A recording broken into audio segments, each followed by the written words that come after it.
Hello, everyone. Welcome to session number one. I'm so excited to help you on this journey of recovery. And one of the things that you'll find out every single week, one of the things that we do to start off is talk a little bit about the previous week, but then every single week you're going to learn a new skill. And these skills are going to be different breathing exercises, different mindfulness type things, things that have been shown and proven to help people with anxiety. And so 15 sessions every week, you're going to learn a new skill. So in the end, you're going to have about 15 different skills to help you manage your anxiety and help you manage your depression. So these have been recorded previously. I've been using them for a couple of years as I do individual counseling. And so I'm going to introduce the very first one. And so I'll turn that video on, and then we'll catch up with session one here in just a minute.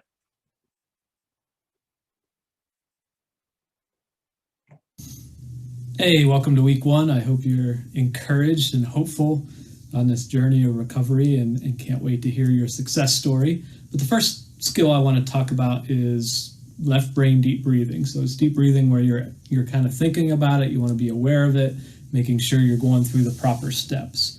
And, deep breathing, it's been shown to lower blood pressure, it lowers your heart rate, it removes lactate, which is a bad chemical that gets released into your body with anxiety and stress. It releases serotonin, which is a good chemical. It slows your amygdala response, which we'll be talking about in the program, and how that kind of interacts and affects your body. And when you're breathing from your diaphragm, it puts pressure on your vagus nerve, which kind of also creates a sense of calm. So it's going to be one of the most important things, especially next week when we get to the right brain part of it. But now just getting the thinking part down and being able to do it. What you're going to do, you either put your hands behind your head. That'll help you. You want to breathe from your belly and not from your chest. So you can either do it with your hands behind your head, or you can put a hand on your belly, hand on your chest, and you just want to make sure it's the hand on your belly that's going up and down. So you're breathing from your belly. All right, and what you're going to do, you're going to inhale through your nose for 5 seconds, and then you're just going to hold it for a moment, and then you're going to exhale through your mouth for 10 seconds. So it's really just slowing your breathing rate down, and really when you do it the right way, you shouldn't be able to hear yourself breathing, and people around you shouldn't be able to hear yourself breathing, so you can do this and nobody would actually know. All right, so the first time I'm going to do it, I'll do it just a little bit loud so you can hear it, and then the second time I'll do it as though I was practicing it on my own, people around and would never notice. All right, so here I go. I'm going to inhale through my nose,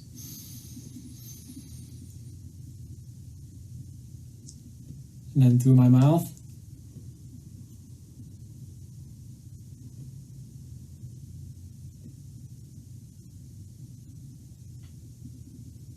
There we go. And there was just a little bit of a hold in between. So I'm going to do it again, regular speed, and then I'll actually count for you and for you to give it a try. So here's what it would look like, and you probably won't even notice me doing anything. I'll do my fingers though, so you can see when I'm breathing in and when I'm breathing out. All right, here I go.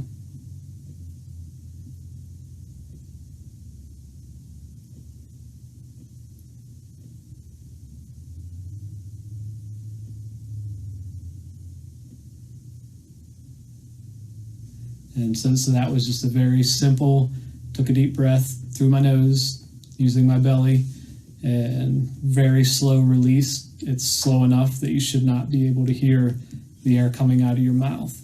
Okay, and I've done this a lot with kids. We always do like heart rate contests, and we'll take the heart rate before they do it, and then we'll take a heart rate after. And I've had kids slow their heart rate down 20 to 25 beats a minute. And once your heart rate goes under 100, it's chemically impossible for your body to really be responding to a lot of the negative chemicals and emotions, and it just clears a whole lot of things up. So you give it a try. I'll count out loud for you, and you can see again it's super slow. So definitely don't breathe in real quick and don't breathe out real quick, because 5 and 10 seconds seems to take a while to happen.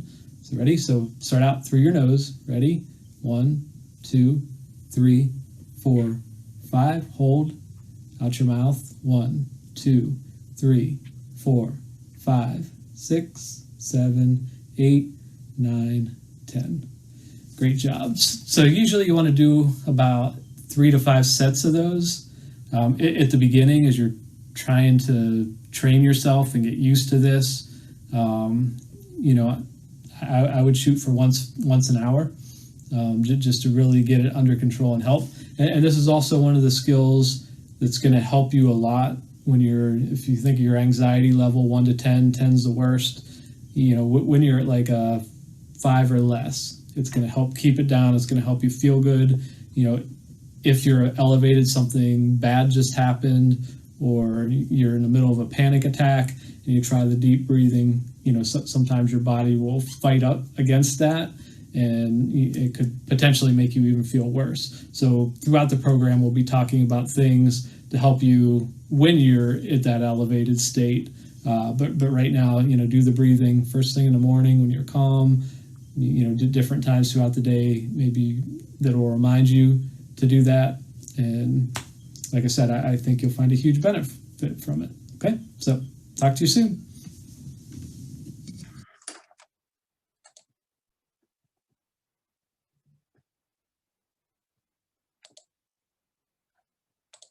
All right. All right, for those who can't stop that one. Give me 1 second. I'll join you back here. So hopefully you saw in that what the deep breathing was all about. And the goal is for you to practice that before the next session, to the point where, like right now at the beginning, you'll be counting in your head 5 seconds in, 10 seconds out. And I want you to get to the point where you can do that without the counting. You know about how long you have to breathe in, you know about how long you have to breathe out, and that you could just do it and not have to have the numbers go through your head. Because next time we're going to introduce something called right brain deep breathing, and we're going to need you to be able to do the breathing without counting, because we're going to make something like so much more effective and so much more powerful that's going to help you out a ton. But you have to get this piece. So I would say try and practice it at least 5 times a day. Again, it's only 15 seconds for one cycle. Do 3 to 5 cycles. So it literally takes you like no more than 1 minute to go through like the whole set of 3 to 5 cycles. And if you're doing it 5 times a day, it's taking you 5 minutes total. And it will be worth it in the end. All right, so we're going to go into the notebook now. So some of you have an electronic version, some of you have a printed version, and we're going to go right to page 5 to start session 1.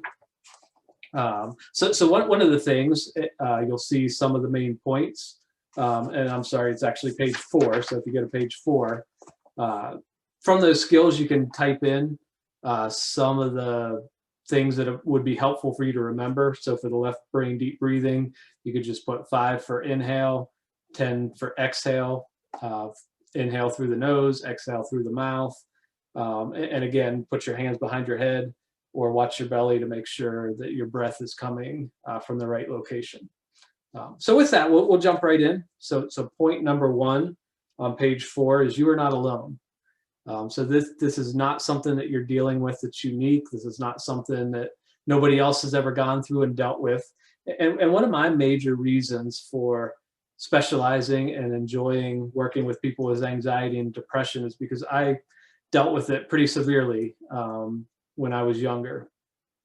So I remember being a sophomore in college, and I had a biology final. And so it was a huge class, probably 150 to 160 students. And our final was in an auditorium. So, you know, we all went in and sat down and got our tests. And I had studied and I was ready, so I wasn't really nervous about it. And the instructor went up to the podium and, you know, gave the instructions and basically said, like, if you need to use the restroom, go use it now. You know, if there's any reason you need to leave now, because when I hand out the tests, you know, nobody's allowed to leave at that point until you're finished. And really didn't think much of that. And so the tests come out, and I'm starting to take my tests. And about halfway through the test, I just started feeling a little lightheaded and dizzy. And then it kind of seemed like the walls of this room were closing in on me, and just a lot of uncomfortable feelings. And then the what if thoughts start to creep in. So, you know, what if I leave? You know, is he going to fail me? He said we're not allowed to leave. Should I go ask permission? Like, I need to get outside, maybe walk around a little bit, try and feel a little better. Maybe I should just guess on the rest of this test and try and get through it and just get out of here. Didn't know like what to do, and I just kept feeling worse and worse till finally it was like, no matter what happens, like I need to get out of this room. So I got up, walked outside to get some fresh air, and just kind of pacing back and forth, and was still feeling dizzy, and the dizziness was making me feel a little nauseous, and it just got to the point where students are leaving, they're done with the tests, and I'm not feeling any better. So I just can't go back in there. So started heading towards my dorm room, and what would normally take 15 minutes probably took me 45, because every so many yards or feet, like I would sit down, and just because I wasn't feeling well, felt dizzy, just an exhausted type feeling. So finally made it back to my dorm room, and one of the things growing up, that it was my last final of the semester. It was spring, so summer was about to start.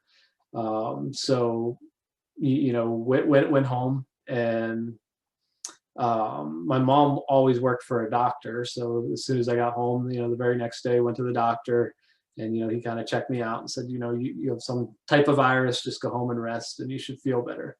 And I noticed, like, as I was dealing with this, like the sun was kind of like a trigger for me. So if I was in like bright lights and stuff, I felt more dizzy, it would give me a headache. So I went to my bedroom. I actually put a blanket like over top of my curtains, because it was like affecting me. And I remember sitting there for several days, listening to my friends out the window, playing basketball, having fun, wishing I could be out there doing something, but just didn't feel up to it. A couple days later, wasn't feeling better, so went back to the doctors. He did blood work, a couple tests, and those all came back normal. Then they did an MRI, in case, if I had MS, if I had a brain tumor, no idea what's going on and why I'm dizzy, not feeling well, and really getting panicky feelings at this point. That was normal. So then I was sent to a balance center in Pittsburgh to try and check my inner ear and those sort of things. And I remember like the doctors, telling me and my mom, like, we think we know what's wrong.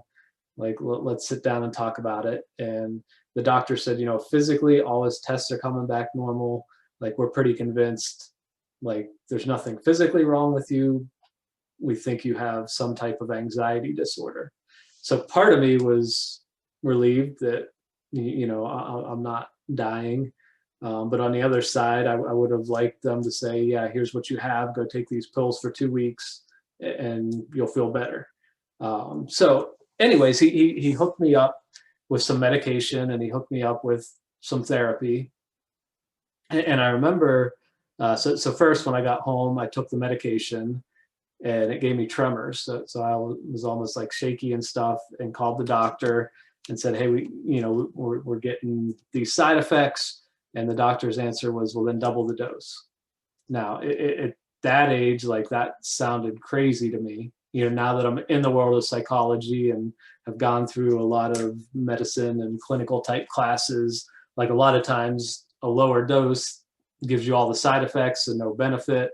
And now that I've seen clients and have heard people who've been told double the dose and they double it, it works like wonders. But for me, that was never explained. And in my mind, it was like, okay, if I double this dose, my symptoms are going to be twice as bad. There's no way I'm doing that. So all those pills went into the trash. And I was like, I'm never going to take these pills again, or any other for that matter. So the therapy that I went to, the guy was more of a dynamic therapist. So they're trying to connect what happened to you in the past and trauma to how it's affecting you currently. And, by all respects, I had a great mom, a great dad, got along normally with my brother and sister, had a lot of friends in the neighborhood and at school, and just didn't really have any trauma in my background. So my 2 times with him were like pulling teeth, trying to figure out what happened to me when I was 6 years old, because there was just really nothing I could identify. So I left that and was like, okay, this isn't helping. And I remember sitting in my bed, and again, I can hear my friends out the window doing things I wanted to do, but just didn't feel up to it, and just feeling really desperate. Like, what am I going to do? And so part of me, like, I never got to where I ever wanted to hurt myself or anything like that, but enough to say, like, I don't want to live, the rest of my life sitting here in a bed with a blanket over the window. And so those of you who are a little bit older, 40 plus, probably remember back in the day you would watch TV, and every night at 2 in the morning they'd play the national anthem, and then TV would go completely blurry and wouldn't start back up till 6 in the morning. So there was no TV stations in the middle of the night. And every night at 1 o'clock, an infomercial would come on. So the Wonder Mop or the next great vitamin or car wax or whatever it may be. And I remember, like, sitting in bed and this infomercial for a recovery from anxiety. And, I was like, I don't care how much this thing costs. Like, I have to get this and allow it to help me. Back then it was on cassette tapes. And so that was like the very first thing that kind of pointed me in the right direction. And, at least gave me some relief from what I was feeling.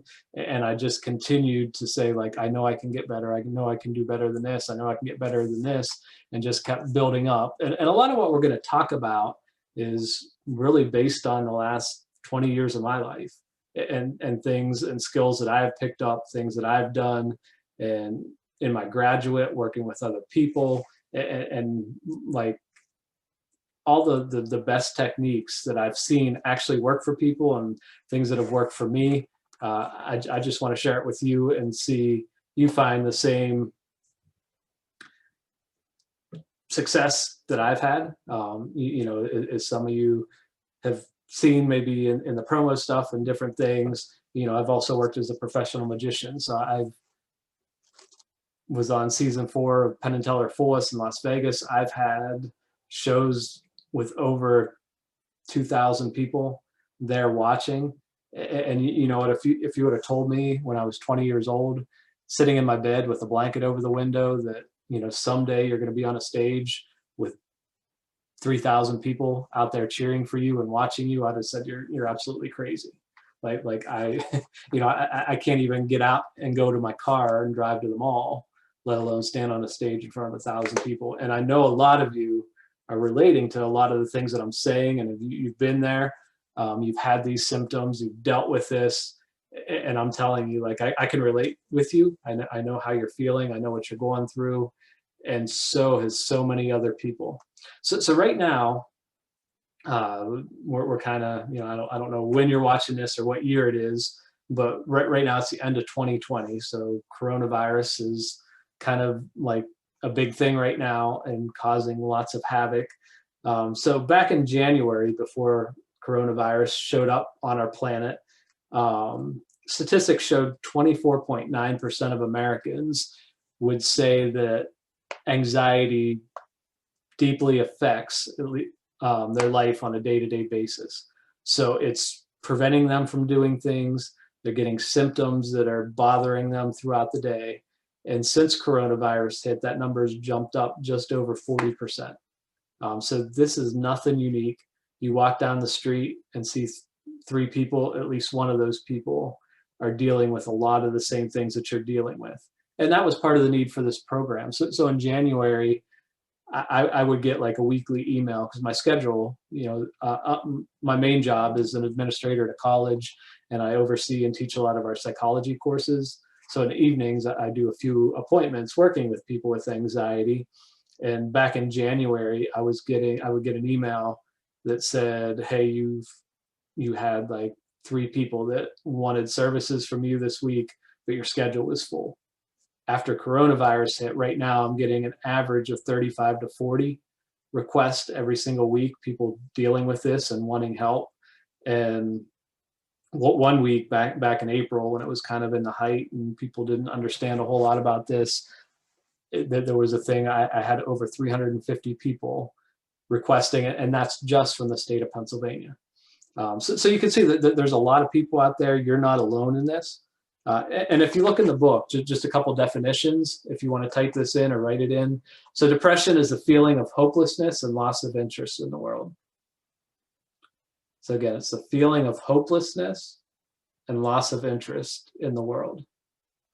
And anxiety The definition for that is the uneasiness of mind. So if you want to type that in, write it in your notebook, uneasiness of mind. Now here's the cool thing. So anxiety is a very close relative of excitement. So if you're in the middle of a panic attack, or if you're in the middle of like a really heightened anxious episode and you took a scan of your brain, it's going to look almost identical to if you took a scan of your brain when you're in the middle of a roller coaster ride. So the adrenaline is going to be released, your blood pressure is going to be up, your breathing rate's going to increase, your heart rate's going to increase, your oxygen level is going to have a slight decrease. So all these things that happen on a roller coaster happens to you when you're going through an anxiety moment or episode. And so the main difference is, when you're on a roller coaster, you want that to happen. You want that adrenaline, you want the heart rate up and the excitement and all those sort of things. When you're at work, sitting in the middle of a meeting and you start to feel dizzy and your adrenaline's flowing and your heart rate's going up, like that's uncomfortable, you don't like it, and we interpret it as something extremely negative versus interpreting it as something positive on the roller coaster. So a lot of the ways, your chemicals are the same as excitement, but it's the way that you're interpreting it. And I can tell you, through the way that we think about things, the way we interpret things is going to be a key in helping you find success in all this. But there's also an 85% link between anxiety and depression. So if you're an anxious person, eventually there's a great chance it's going to lead to some depression. If you have depression first, there's a good chance that that's eventually going to lead to some anxiety. So there's a big link between both, but the skills that you'll learn in this program will actually help you with both. So the next thing, it says there's dozens of symptoms that can be caused by anxiety and depression. So in your book, it says place an X next to the symptoms that you deal with. If you're doing it online, there's a place you can click and put some boxes up there. So just read through that list and go ahead and mark the ones that you feel like you've dealt with.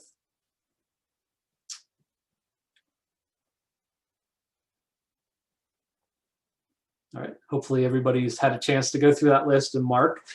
So the average, again, I've done lots of groups of 8 people with this that we go every week through a series, and a lot of people I've dealt with individually that we've gone through this. So I've been tracking numbers and marking down how many people say that they deal with.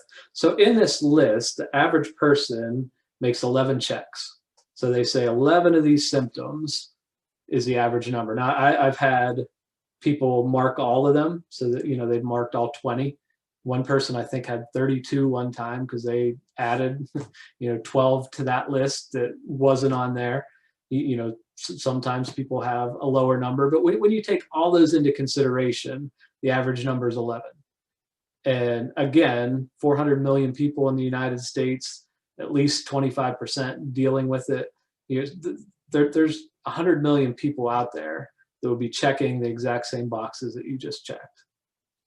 So number 2 is there's certain personality traits common to people with anxiety and depression. So you're going to mark right in the word personality. And then you can see it says place an X next to the symptoms that you deal with. So look through that and say, man, that meets my personality exactly. I love to catastrophize about things. I have super high expectations that I know play a part in my anxiety. The what if thinker is super common, and almost everybody marks that they allow their brain to take them in negative places. But hopefully you were able to go through that list.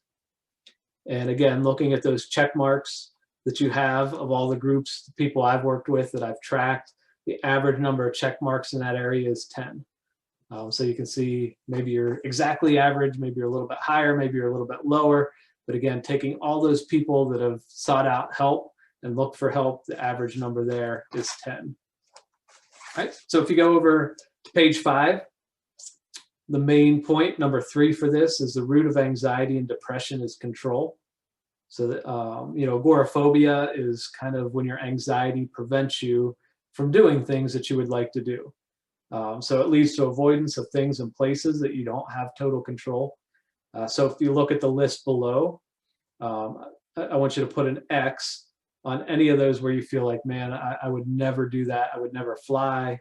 I don't drive because of my anxiety. I avoid crowded places. So these are things where if you think about these things or you do these things, like it's really gonna be a trigger and give you high anxiety. So go ahead through that list and put some check marks down there. And then again, through all my tracking and everything in this area, average number is 5 that people check and say, these are the 5 things that I absolutely cannot do.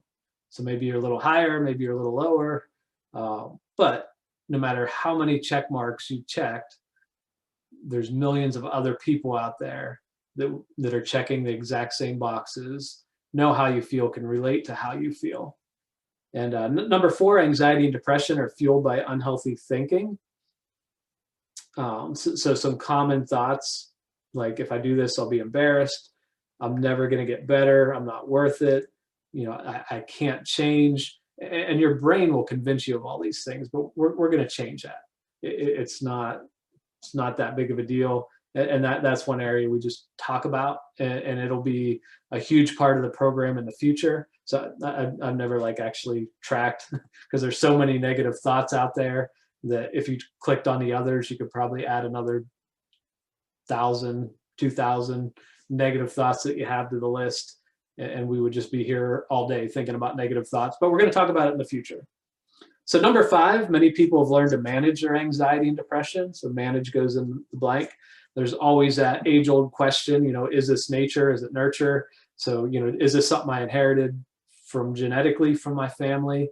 Is this something that I learned? So if you had a very depressed parent, like, is that genetically passed on to you? Or is that something you've just watched them and their negative thoughts and their negative worldview growing up, and you've just picked it up? And you know what, there's great evidence for both sides.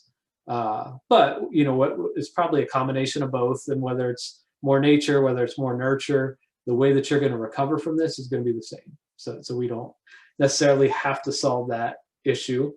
But if it's genetic, family, if you have a family with mental illness or anxiety and depression issues, you're 7 times more likely than the average person that you're going to suffer as well. Again, whether that's learned behavior or whether that's something that was passed on genetically doesn't really matter. But you can see some environmental factors that seem to play a part in this. So if you look at those things and put a check mark next to the ones that apply to you. People at times ask sibling parents, so that would be like if your parents were kind of unavailable, so either you had to step into the mom or dad role for your siblings, or one of your siblings kind of raised you. And the other ones I think you'll be able to understand. So if you count up your check marks through all the groups, people I've worked with, the average number in this area is 8. So on average, people mark 8 of those boxes. Also, if you have a high number, there's a study that's come out. It's called the Adverse Childhood Experiences, and it's called ACE for short. So if that's an assessment you're interested in, there's only like 11 questions. It asks about like major death growing up, whether you were abused, divorced, those sort of things, and you just put a check. And there's great research on, once you get to a certain point, I think, if you've dealt with 4 or more of those 11, like how much your chances of mental illness and other things, drastically increase. And so if that's something you're interested in looking at and the studies behind it, but even if you go in there and you mark 10 out of the 11 and you see like, hey, I'm going to deal with mental illness and I'm going to deal with anxiety and depression, I'm going to help you anyway. So that there's not like a ton of benefit to going in and doing it and say, hey, I have a much better chance of mental illness, because what you're doing now, you're on the right track, and we're going to get you to the right place. So just wrapping up session number 1. First of all, what we're going to use is what's called cognitive behavioral therapy. So it goes by CBT for short. And so its whole foundation is that a lot of it backtracks to your thoughts and negative thinking and thinking patterns And so the theory is you have a thought. That thought leads to a certain type of feeling, and that feeling leads to a certain behavior. That behavior will create a new thought, and you get in this cycle. So let's imagine you're walking down the street. You see people cross the street. They're kind of looking your way a lot, kind of chuckling a little bit, and you're convinced those people are talking about me and they're laughing about me. So that produces a feeling. So maybe you feel embarrassed. Maybe you feel angry. Maybe you feel upset. So you're walking down the street, you just go in the nearest donut shop. That's the action, and you eat 3 donuts to make yourself feel better. And that works for about 5 minutes, and then you walk out of the donut shop, and now you start thinking like, man, I'm such a pig. What in the world did I just go and eat 3 donuts for? Well, and so that thought that now that you're a pig and you're a loser or whatever those thoughts are, now you feel bad. Now you feel depressed. Now you feel sad, and it's going to cause you to do a new thing. So people, as they get into this anxiety and depression, they get in this cycle of negative thoughts causing negative feelings, those negative feelings causing negative behaviors, and the negative behavior creating a new negative thought. And it's just an endless cycle. And one of the things we're going to do with the CBD or the CBT is to help with those skills, help you manage these feelings, help you manage the symptoms that you're having, and really pull you out of this in a way that you never thought was even possible. So just a couple things. Number one, these last blanks, it will take work.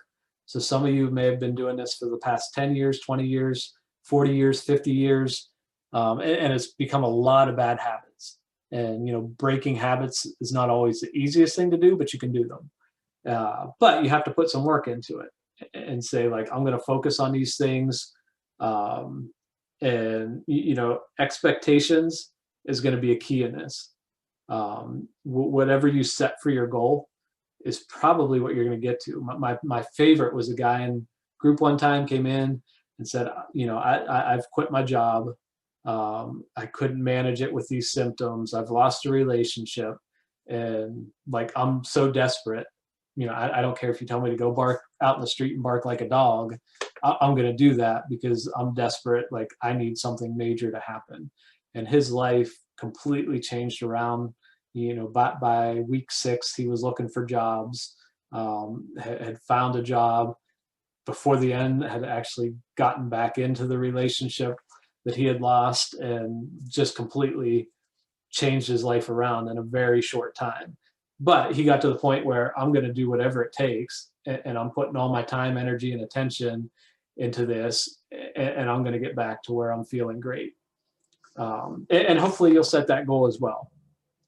So number 2, it may get worse, and that's the hardest part in all this. So some of these, again, behaviors and habits that you've picked up and have been doing for years and years and years, when you try and break that habit, change things around, like at times it feels worse. And so if you imagine going to the gym, if you haven't exercised in the last 30 years, the first couple times you may feel pretty good, and hey, I'm getting out there, I'm doing things, this isn't so bad.